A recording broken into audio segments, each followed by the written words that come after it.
Hello, everybody. It's Jess for our Jess Talks. Yay! And so, Jess Talks is a platform that I have begun because I saw that it was a lot of hard work, being an entrepreneur, being a mom, just working on my business, working on myself, working on going to school. And I just wanted to just capture these moments because you never know who else you can help in the process. It's expensive. So I don't want to be all laying on it or have it in a silk bonnet. I could just plop it back up on the shelf, and then but it's no right or wrong. It's totally optional, but I find it uncomfortable to sleep in it. I just can't get that good rest. I like to sleep very relaxed, so nothing on my head. Well, y'all heard her. Janae say she want to sleep good. So if you want to sleep good, she would say take it off, take it off, and prop it up and have it ready for the next day. Yes. And I have here, oh yeah, it's good to use hot oil treatments. Put hot oil treatments on your hair. I do a hot oil treatment on my hair like every 2 weeks or really like once a month because I still be having my braids in. So yeah, just try to put a hot oil treatment on your hair as frequently as you can.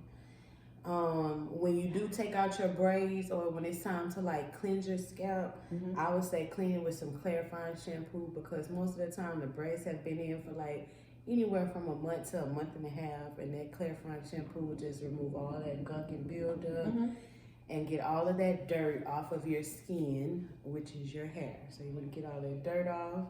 Or y'all can use the Jess Exfoliating shampoo. Yes. And that assists with getting gunk and debris off of your hair as well. Yes. Because we do make that with all natural oils. With the mint oil, and so what that does is it gets all that gritty stuff out that of would your be hair something good to and work it through. use to just get the scalp activated. So I say just wash it with something like that. Any type of shampoo that has like that real good mint tingly feeling to the scalp, like the shampoo that she makes. That's awesome. Use something that's gonna really get the scalp infused. Homemade products. I like homemade products because they're natural ingredients. And they actually do what they're supposed to do. There's no slacking. So that shampoo is really good. And the conditioner, because you gotta condition it. Yes, you do. Conditioning is very important. And I was just saying, like your hair needs to breathe from time to time, like to prevent odor. You don't want to. Some people hair is musty. I know you're like, well, how can that be? Because I just said this is skin, and if you can get musty under your arms, you can get musty on your head. Right. If your hair is musty or if it stinks, it's because your hair is dirty. Look, so you lay it down with your sweetheart, and all of a sudden, out of nowhere, he kind of move away. That's because your hair stinks. That's because you need to shampoo your hair.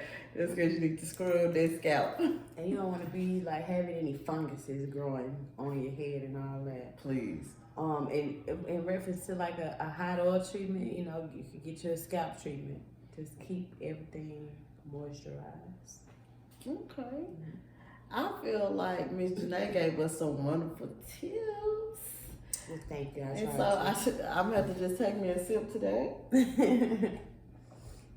And so I just want to tell you, like, it's just really big, like, to see a black woman, a young black woman, really just striving and to do things for herself. Not waiting for nobody to give this opportunity. I feel like you've taken your opportunity and just build it on all the things that you have learned in the process. Yes. And so, if you don't mind me asking, about how long have you been dealing in selling hair or just knowing about how to take care of hair, how to take care of wigs? Just tell me a little bit more about that. Okay. Well, just like I've always just been having like weave and hair and all that kind of stuff around me since a small girl. That was just something I was into doing hair. I started like selling it and actually making it a business. I said like in 2012. Okay. And I think it was about like 2012. And basically I stumbled across the idea to start the business, and I say stumbled across because it wasn't intentional. There was something in my life at that time that I was really needing, and I was not able to find like a solution. There was no products that existed or nothing that I could think of that, would solve my problem. So I just kind of stepped in and was just like, well, how do you do this?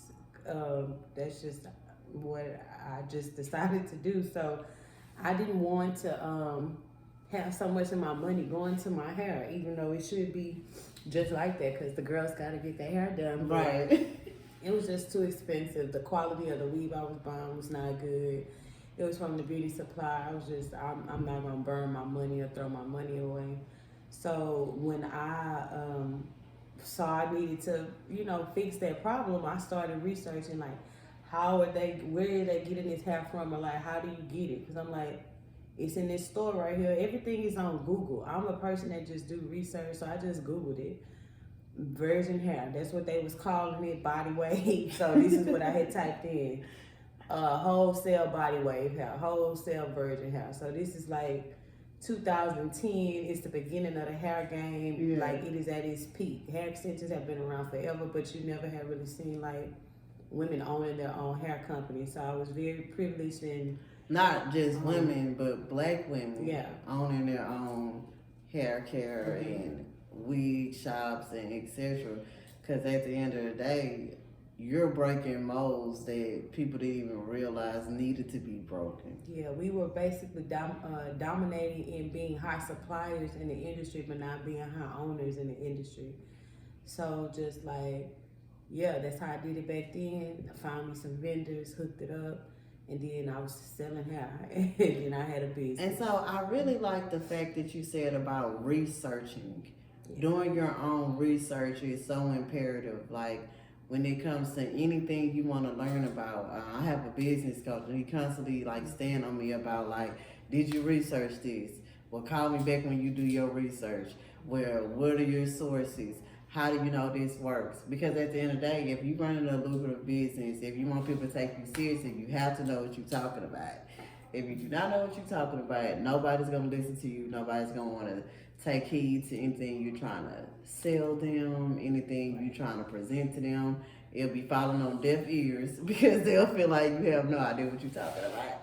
And so I just want everybody to just really take heed to what Janae just said. Do your research. Research is important. Knowing how to do these things, how not to do these things. Yeah. So in your opinion, do you feel like you were ever nervous or afraid to fail in your endeavors? Like, do those doubts ever come across your mind? Like, no, not really. Y'all just try not to be nonchalant. So if I'm coming off that way, I'm just a very matter of fact person. But I'm very sure on that answer. The answer to that is no. I don't have any doubts. The path is already set up. I'm just gonna participate and read my lines. So if he say today, we lost some money, that's what we did. And then on other days, the script say that we won some money or like we prospered in other ways, and that's what's up. So it's never like a miss. You just gonna hit different points. And it could be a low point, it could be a high point, but you just need to. Thank you again. We appreciate you. Until next time, having me. Remember, JessTalks.